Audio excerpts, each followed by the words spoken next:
Today we'll be looking at the ATI Rage Fury MAXX AGP graphics card. As you can see, it utilized two graphics processing units that use the alternate frame rendering method. Please note, this card will not work in dual GPU mode in Windows 2000 or XP, and it does have some compatibility issues with certain motherboard chipsets. Personally, I was not able to get the card to work with one of my Socket A sys chipset based boards.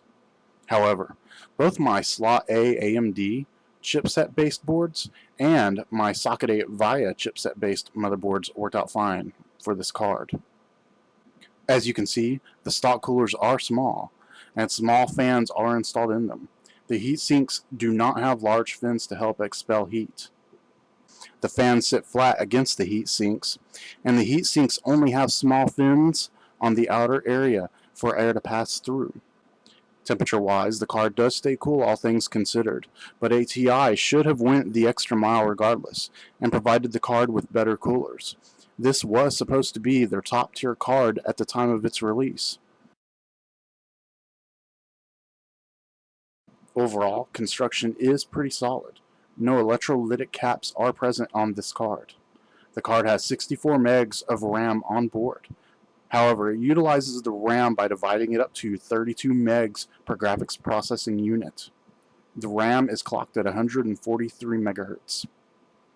The graphics processors are clocked at 125 MHz. The fill rate on this card is rated at 500 megapixels per second.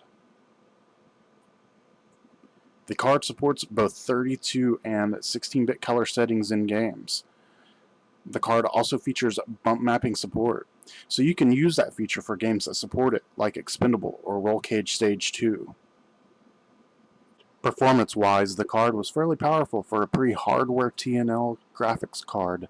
In my Slot A Athlon 900 MHz system, the card scored 7,637 3D marks in 3D Mark 99 and 4,043 3D marks in 3D Mark 2000.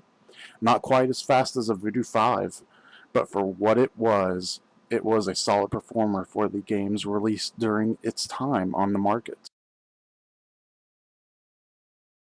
Most of the games I have run on this card so far have run fine, with the exception of two. Quake 3 had stuttering issues, but that was fixed by disabling one of the graphics chips via the ATI graphics card settings. In the menu, there is an option to disable one of the graphics chips. The other game I had issues with was Dethkarz, which simply refused to run with this graphics card. In the Fury's defense, I have found that this game is problematic on many non-NVIDIA and 3DFX configurations. Other than those two games, it has been nothing but smooth sailing for this card so far. Image quality wise, the card is top-notch. ATI was known for having very good image quality on their graphics cards back then. I have zero complaints as far as that is concerned. Video playback is excellent also with this graphics card.